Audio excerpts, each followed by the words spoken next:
Memang di awal-awal pasti kayak agak kelabakan tuh. Aku juga sempat kayak, aduh lumayan ini ya, kayak jam tidurku berkurang mungkin. Tapi di satu sisi juga itu kayak nunjukin, Tiara, pola kamu yang kemarin tuh nggak sehat loh gitu.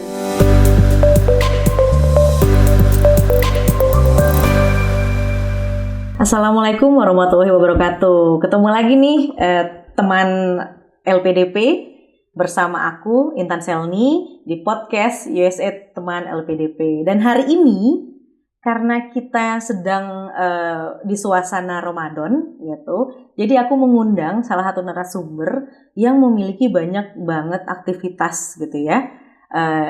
Ramadan gitu bareng sama teman-temannya di universitas di Amerika. Yuk langsung aja kita kenalan sama Mbak Tiara Amalia. Yeay.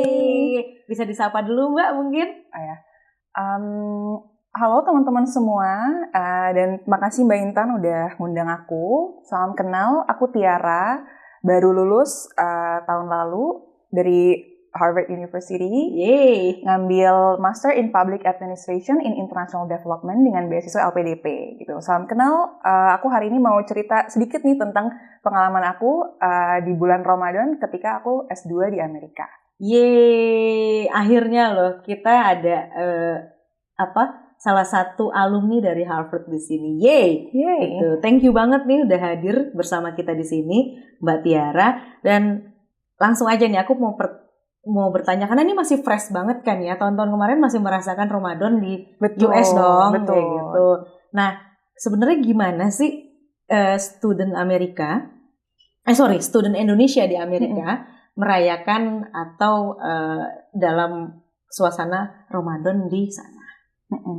Jadi jujur kayak sebagai anak-anak Indonesia di Amerika, berarti kan kami perantau gitu kan, pasti yang paling ngangenin adalah makanan Indonesia, suasana Ramadan, suasana puasa di sana, juga bersama keluarga gitu. Karena Ramadan itu kan mungkin bukan cuma ibadah ya, tapi juga tradisi, makanan, dan biasanya kalau bukber sama teman-teman gitu. Nah memang biasanya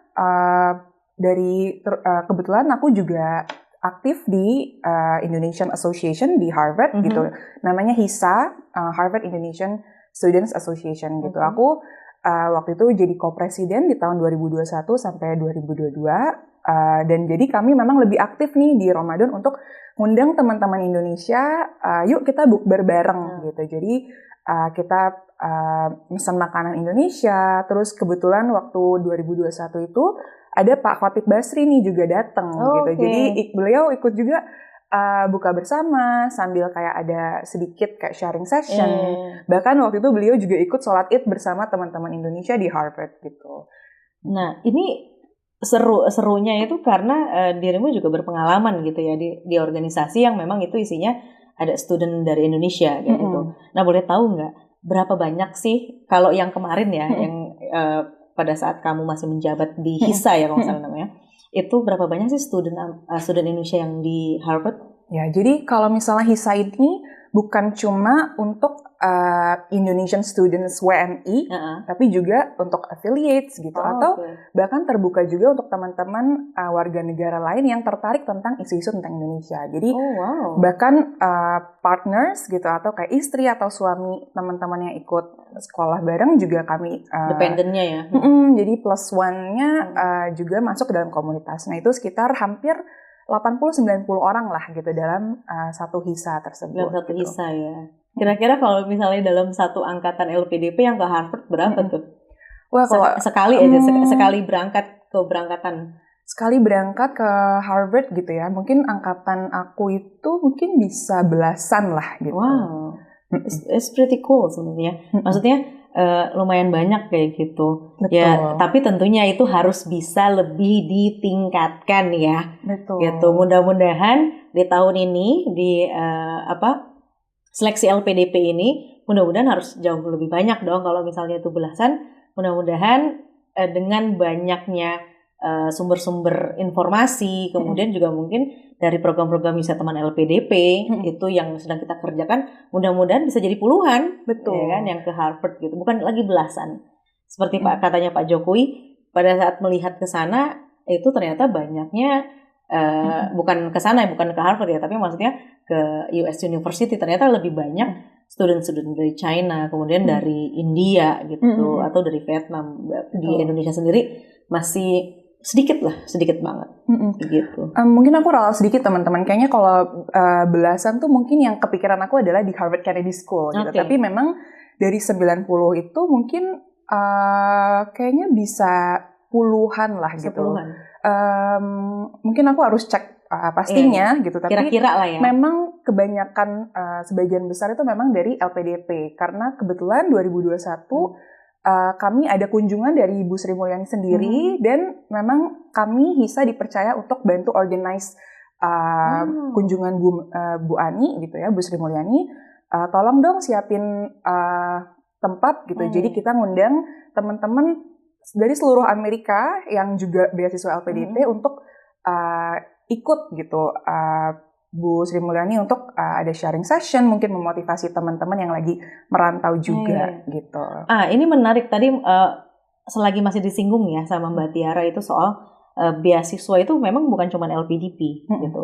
Jadi ada juga dari beasiswa pendidikan Indonesia, itu biasanya untuk tenaga guru gitu atau tenaga kerja kependidikan lah, lectures gitu, guru, kemudian atau staff-staff di pendidikan seperti itu. Itu ada namanya beasiswa pendidikan Indonesia, dan di beasiswa pendidikan Indonesia ini juga ada yang untuk budayawan gitu. Nah, kemudian ada juga dari beasiswa Indonesia Bangkit, itu khusus untuk perguruan tinggi atau universitas yang memang istilahnya berkoordinasi dengan Kementerian Agama gitu. Jadi udah banyak banget sebenarnya beasiswa-beasiswa yang sebenarnya bisa dijangkau oleh teman-teman gitu. Kalau untuk Mbak Tiara ini sendiri memang bukan alumni ya, awardee dari LPDP ya. LPDP betul. Kayak gitu. Nah, kemudian mau tanya nih Mbak, berapa lama sih sebenarnya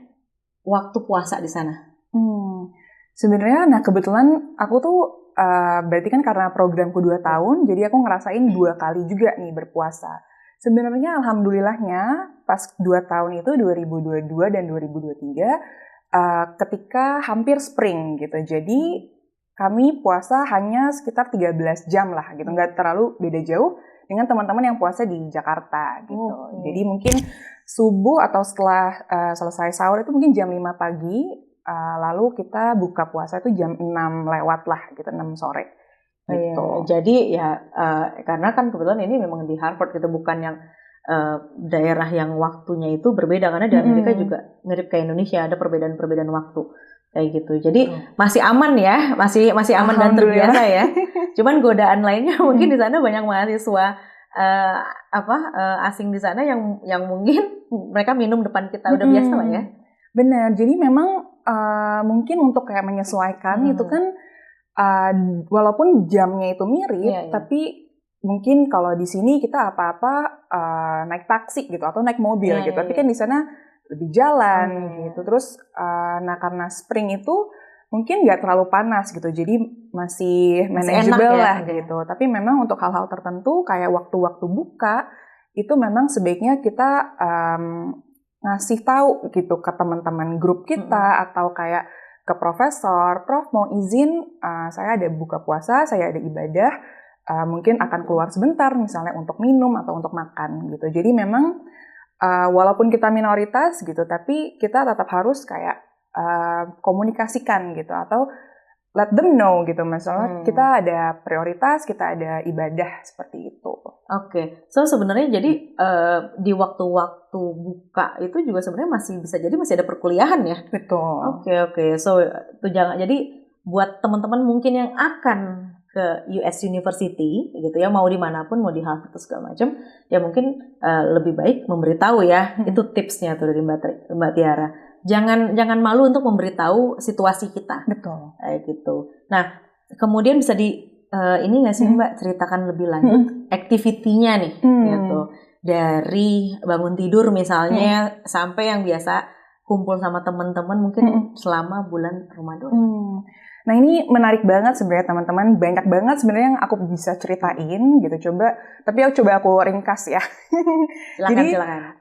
Nah kadang-kadang salah satu yang kayak challenging gitu atau kayak menantang itu adalah pasti kalau kita sekolah, kuliah banyak kayak tugas-tugas gitu kan yang kadang-kadang mau nggak mau begadang gitu. Jadi kadang-kadang aku baru tidur kayak jam 1, jam 2 gitu. Kalau misalnya ada deadline gitu kan, problem set gitu atau mau ujian misalnya. Nah nanti terus kalau udah terbiasa badannya tidur jam 2, terus tiba-tiba bentar lagi 3 jam lagi udah subuh gitu kan. Jadi kadang-kadang kalau masih kebawa rutinitas yang kurang sehatnya ini, mau nggak mau antara makan sebelum sahur dulu sebelum tidur atau ya udah lanjut, mungkin ada yang melek sampai waktu sahur terus baru tidur mungkin kalau nggak ada kelas pagi gitu. Nah itu mungkin jadi menantang diri sendiri juga, bisa nggak ya kita dengan time management yang baru nih, oke, kayak waktu sahur, waktu buka itu kan udah given, istilahnya kita nggak bisa ngubah-ngubah, tapi gimana kerjaan kita manage lebih menyesuaikan waktu itu gitu kan. Jadi mungkin kadang-kadang ya udah aku komit jam 12 udah selesai, jam 12 malam udah selesai kerja atau belajar, terus ya udah bangun jam 4 gitu kan, atau setengah 5 gitu, entah kalau misalnya masih tarawih atau apa, terus habis itu sahur, habis itu jam 5, habis itu kan mulai subuh gitu. Terus kadang-kadang kalau misalnya memang lagi lebih lowong, bisa juga nih teman-teman mungkin nyiasatinnya kayak ya udah mendingan ngelanjutin belajarnya ya pas pagi aja gitu, toh belum lapar gitu kan gitu. Jadi dan otak juga masih bisa lebih alert lah, masih gitu. Lebih masuk ya. Lebih masuk bener gitu. Jadi dicicil lah tuh readings atau bahan bacaan yang harusnya mungkin di kelas jam 9 atau jam 10, dicicil mungkin jam 5 tadi, abis itu kalau misalnya mau tidur sebentar ya nggak apa-apa gitu. Terus sholat subuh tadi udah, terus ya udah siap-siap ke kampus dengan harapan ya istilahnya kalau tadi di otak udah disimpan informasi yang tadi dari readings tadi, nggak terlalu ngoyo lah gitu atau berat kerjanya ketika masih berpuasa gitu. Terus ya udah habis itu siang sampai sore di kelas seperti biasa. Ya. Alhamdulillah di Kennedy School ada musolanya, jadi paling kalau memang harus izin ya di sela-sela kelas itu bisa sholat gitu. Terus biasanya ketika buka nih teman-teman yang menarik, di Harvard tuh ada Muslim Society gitu. Jadi mereka menyediakan setiap hari di bulan puasa itu buka bersama, komplit dari makanan pembuka sampai dessert gitu, sampai makanan manis gitu. Pertama ini gratis nggak? Gratis buat teman-teman yang berpuasa gitu. Jadi makanya itu jadi insentif banget. Oh iya, aku harus selesai nih problem set aku sebelum buka puasa gitu. Jadi yang kita lakukan ngisi kayak Google Form gitu teman-teman, Mbak Intan gitu. Jadi RSVP dulu lah gitu. Oh ya, aku bakal datang dan mereka jadwalnya udah sangat rapi. Dari hari misalnya dalam seminggu ke depan menunya ini loh gitu. Jadi nggak bisa dadakan ya, harus tetap koordinasi dulu untuk konfirmasi kehadiran gitu kan? Betul. Sebenarnya sebaiknya daftar, tapi ya kalau misalnya datang aja dadakan pun gitu tiba-tiba baru bisa ya kayaknya biasanya nggak apa-apa sih gitu, karena mungkin karena berpuasa gitu kan. Jadi mereka masih menerima gitu, dan biasanya setelah buka puasa itu ada taraweh bersamanya juga Mbak Intan. Ini yang gitu. Buat si Hisa ini? Nah ini lebih ke Harvard White-nya, Muslim Society. Gitu. Wow. Jadi ketuanya itu ada kayak Pak Ustadznya gitu adalah profesor juga di Harvard gitu. Wow, terus ada volunteers. Jadi bukan cuma dari Indonesia doang dong artinya, karena ini kan Muslim Society. Benar. So dari mana-mana ya. Betul. Jadi salah satu kesempatan juga buat tahu kalau tradisi Ramadan di negara kalian gimana sih kayak gitu. So teman-teman yang perlu diingat adalah di sana pun kita akhirnya bisa bertemu dengan saudara-saudara Muslim kita dari berbagai negara, bener ya? Betul. Oke, Mbak Tiara, nih dari tadi udah banyak banget ya ngebahas soal activity pada saat Ramadan gitu. Nah, tapi aku masih penasaran nih, ada nggak sih bedanya gitu Ramadan ya di Amerika dan Indonesia? Pastinya beda, cuman aku pengen Mbak Tiara tuh spill gitu sama teman-teman teman LPDP yang mungkin akan berangkat sebentar lagi ke US University. Silakan. Jadi aku kasih spoilernya nih ya teman-teman, gimana sih Ramadan kalau lagi di Amerika gitu, nanti buat teman-teman yang mau berangkat. Gitu memang bedanya pasti nggak ada azan gitu kan, yang bergaung-gaung di sini, nggak ada lagu Opik dan lagu Ebit GAD, nggak ada. Yang kalau kita nungguin beduk gitu kan, iklan Ramadan nggak ada ya? Iklan sirup nggak ada, yang detik-detik beduk gitu. Beduk. Jadi memang ya paling dari aplikasi notifikasi HP aja, oh udah maghrib gitu. Dan memang, nah jadi memang kadang-kadang kita perlu kreatif sendiri nih teman-teman gitu kan.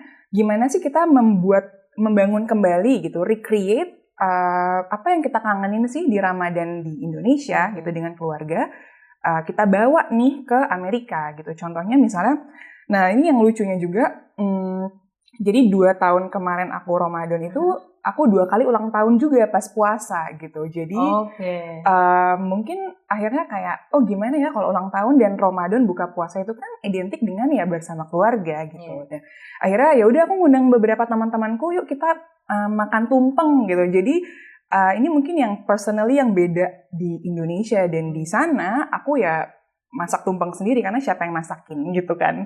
Jadi wow, jadi lebih keren sebenarnya ya. Jadi ngundang teman-teman, kita buka puasa bersama yuk di rumah gitu. Memang pakai lauk-lauk kayak Indonesia gitu. Dan memang support group dan teman-teman yang memang kebetulan kalau sesama muslim gitu kan, yuk kita tarawih bareng gitu. Jadi memang secara lebih aktif memang kita memang ada kewajiban loh sebagai muslim gitu. Kalau di sini mungkin dituntun aja deh, mungkin digedor-gedor orang tua, diingetin gitu kan. Tapi kalau di sana, oh iya ya aku udah seorang muslim yang dewasa, aku perlu kewajiban ini, kewajiban itu, aku perlu ngebangun sendiri tadi sense of home gitu kan, sense of kayak Ramadan di Indonesia tuh seperti apa dimanapun kita berada gitu.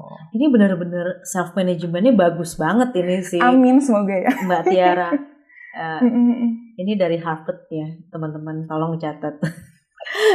Nah tapi aku tuh jadi benar tadi kan sebenarnya dibahasnya adalah teman-teman sesama muslim pun itu jadi supportnya gitu. Nah tapi kalau pastinya di sana banyak dong teman-teman yang dari negara lain tentunya, karena kan Amerika sangat-sangat banyak budaya multiculturalnya sangat banyak gitu. Itu mensupport juga nggak? Nah itu pertanyaan menarik banget Mbak Intan gitu. Jadi memang harus siap juga nih teman-teman untuk ditanyain segudang pertanyaan tentang Ramadan gitu. Kayak why are you not fasting? Kayak can you not drink water? Kayak are you sure? Kayak oh iya gitu. Ini loh alasannya, ini loh filosofinya seperti ini gitu. Jadi memang perlu ngobrol ke teman-teman internasional yang memang mungkin belum pernah ketemu atau pernah deket sama orang muslim sebelumnya gitu. Jadi seperti itu. Itu aku yakin ada tuh kayaknya 5 pertanyaan mendasar yang harus dijelaskan mengenai Ramadan gitu. Betul. Ya. Betul. Pastikan teman-teman bisa menjawab dengan fasih dan lancar gitu ya.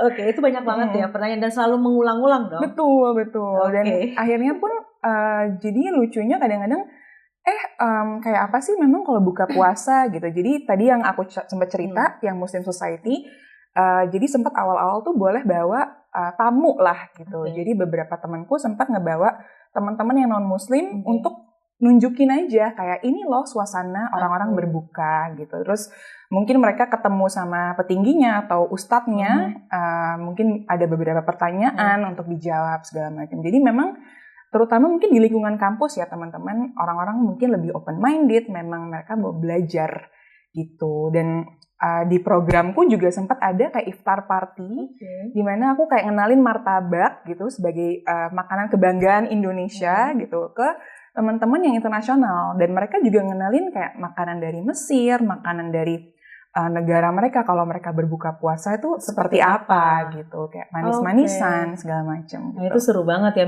Minimal jadi bisa mengurangi beban untuk mengingat momen-momen Ramadan di Indonesia ya. Betul. Gitu. Jadi yang penting juga itu support sistemnya, itu ada teman-teman yang dan selalu aktif ya. Betul. Seperti itu. Dan aku sebenarnya ini penasaran banget gitu.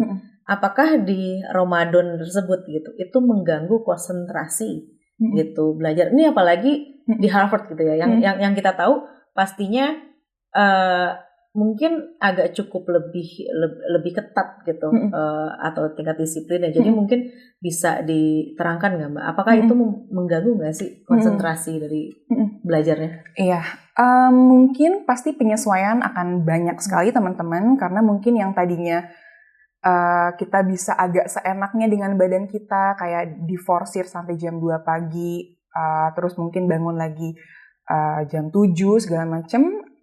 Tapi ketika Ramadan kita kayak dipaksa untuk ini loh udah ada waktu-waktu tertentu yang memang harus ibadah gitu. Jadi memang di awal-awal pasti kayak agak kelabakan tuh. Aku juga sempat kayak aduh lumayan ini ya, kayak jam tidurku berkurang mungkin, tapi di satu sisi juga itu kayak nunjukin Tiara, pola kamu yang kemarin tuh gak sehat loh gitu. Jadi memang ketika kita mungkin pola hidupnya kurang sehat, ketika Ramadan kayak ditunjukin kayak oh ternyata badanku gak kuat nih dengan begadang-begadang terus, dan plus puasa gitu. Memang nah alhamdulillahnya di Harvard tuh teman-teman kelas itu 1 jam 15 menit gitu, dibanding 1 jam 15 menit. Betul, satu sesi gitu. Dibanding aku dulu di UI itu bisa kayak 2-3 jam gitu.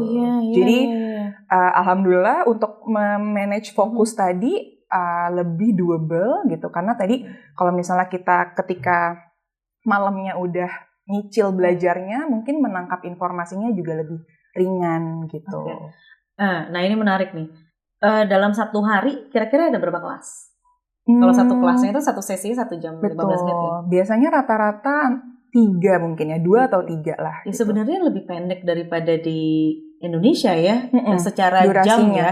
Ini ingat teman-teman secara jam. Tapi kalau di Amerika itu gimana? Preparation sebelum kelas itu jauh lebih panjang. Betul, jadi memang karena ketemu in personnya itu lebih pendek, 1 jam 15 menit, ada biasanya preparation-nya gitu lah, preparation kayak readings-nya, mungkin nonton pre-lecture video gitu teman-teman. Jadi memang, tapi kalau itu kan berarti memang ya kita ngatur waktu sendiri aja gitu. Tapi untuk standby di kelas, biasanya kan rawan kalau teman-teman puasa tuh ngantuk ya gitu. Tapi ini lebih manageable karena lebih pendek gitu. Jadi fokus kita lebih bisa diatur lah gitu dalam 1 jam 15 menit itu.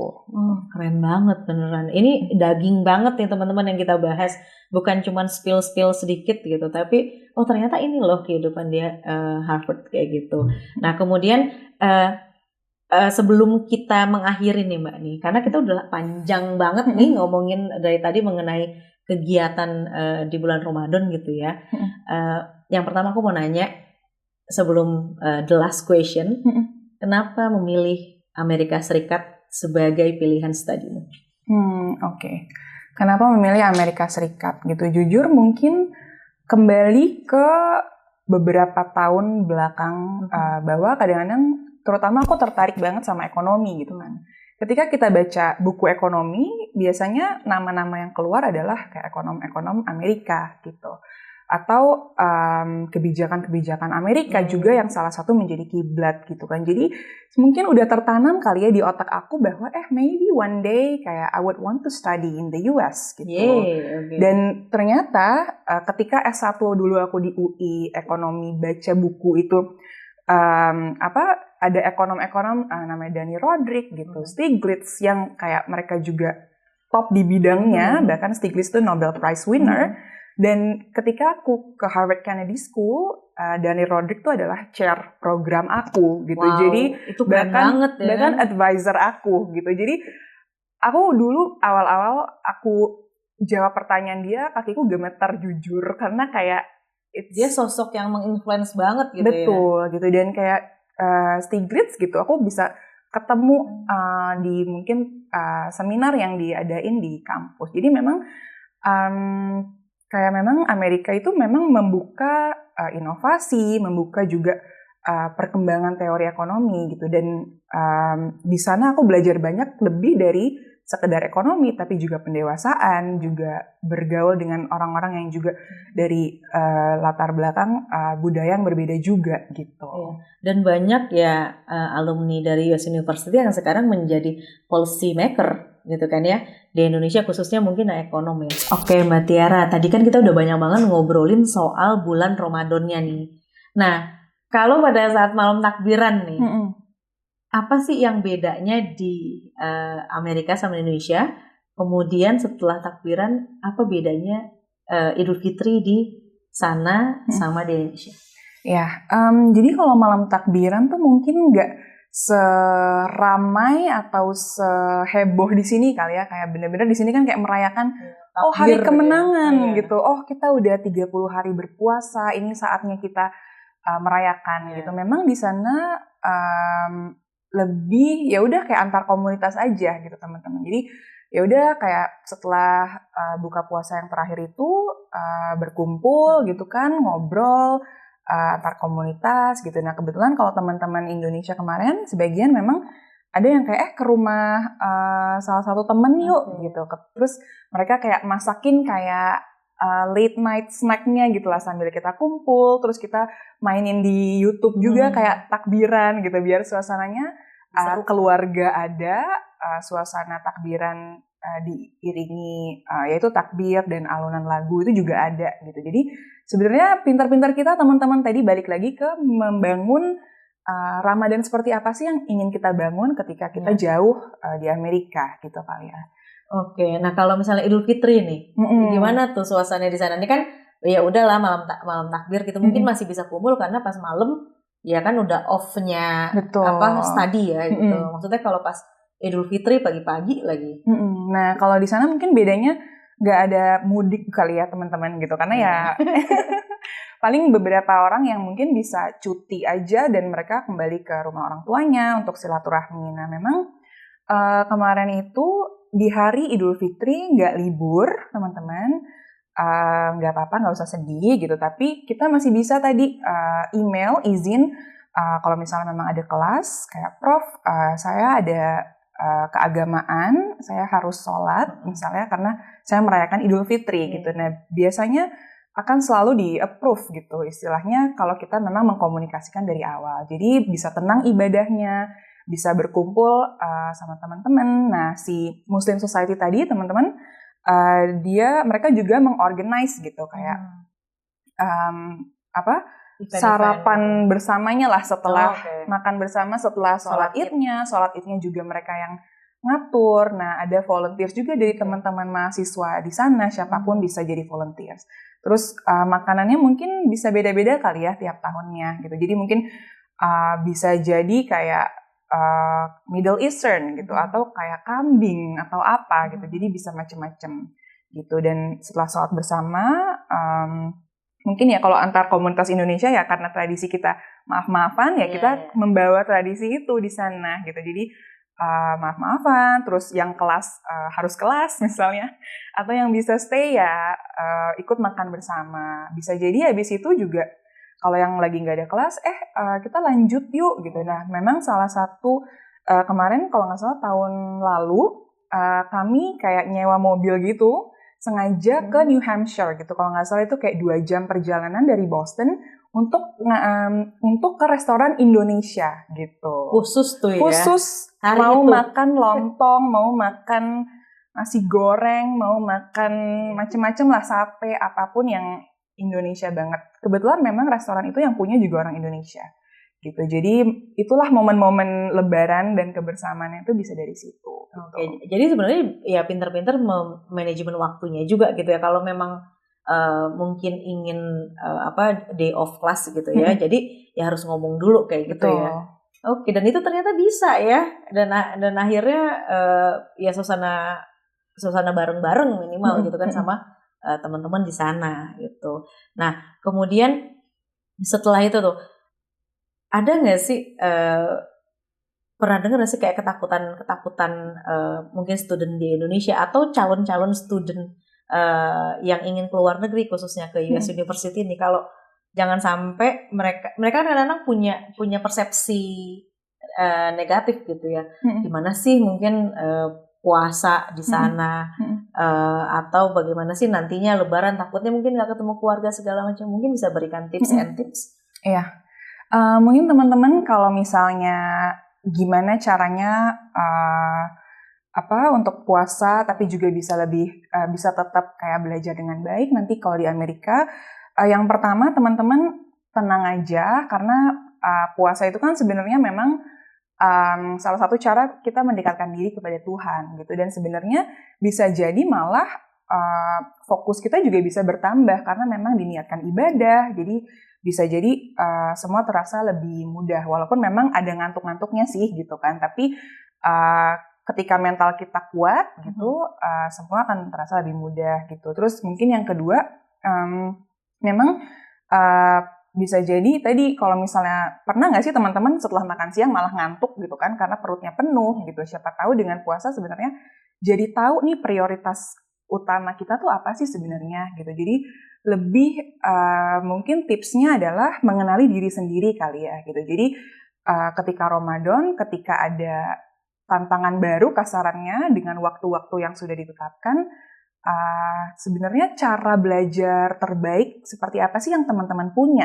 gitu kan. Jadi itu memaksa kayak refleksi diri, terus mungkin prioritasnya mau apa nih, mau ibadah berapa persen gitu, mau ngejar nilai berapa persen gitu kan. Jadi itu harus kayak memang pelan-pelan ada replanning lagi, realigning priorities gitu. Dan ketiga, support system itu penting banget Mbak Intan dan teman-teman. Jadi yang bisa membuat kayak tantangan-tantangan di Ramadan itu juga berasa bisa dilalui gitu ya, adalah memang teman-teman, terutama teman-teman Indonesia yang Muslim gitu ya, untuk ya itu bersama-sama, ada yang ngingetin udah sholat belum, udah buka puasa belum, mau ikut buka bersama nggak, mau ikut taraweh nggak gitu. Jadi ada accountability partner gitu, selain untuk ibadah dan accountability partner buat belajar juga gitu. Dan aku tipe orang yang aku kayaknya kadang-kadang ketika motivasiku tuh mungkin lagi turun, aku butuh kayak ada temen yang ngingetin aku untuk belajar. Jadi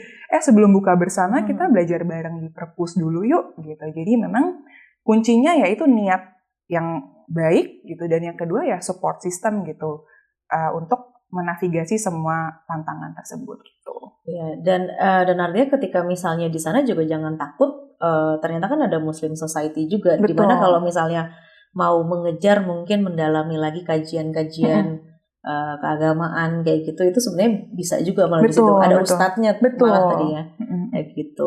Dan itu adalah sesi terakhir kita di podcast kita kali ini. Thank you banget Mbak Tiara atas waktunya hari ini, dan semoga puasanya lancar gitu, dan nanti kita ketemu lagi di podcast selanjutnya. Tapi aku mau ingetin buat teman-teman bahwa kita itu ada kegiatan yang namanya video competition, yaitu video competition Future US Student.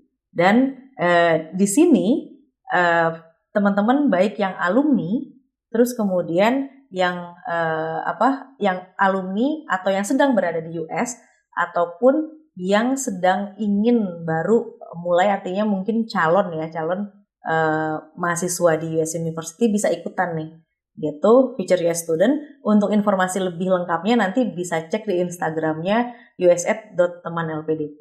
Kayak gitu, terima kasih atas waktunya Mbak Tiara. Sampai berjumpa lagi di podcast selanjutnya. Bye-bye. Bye.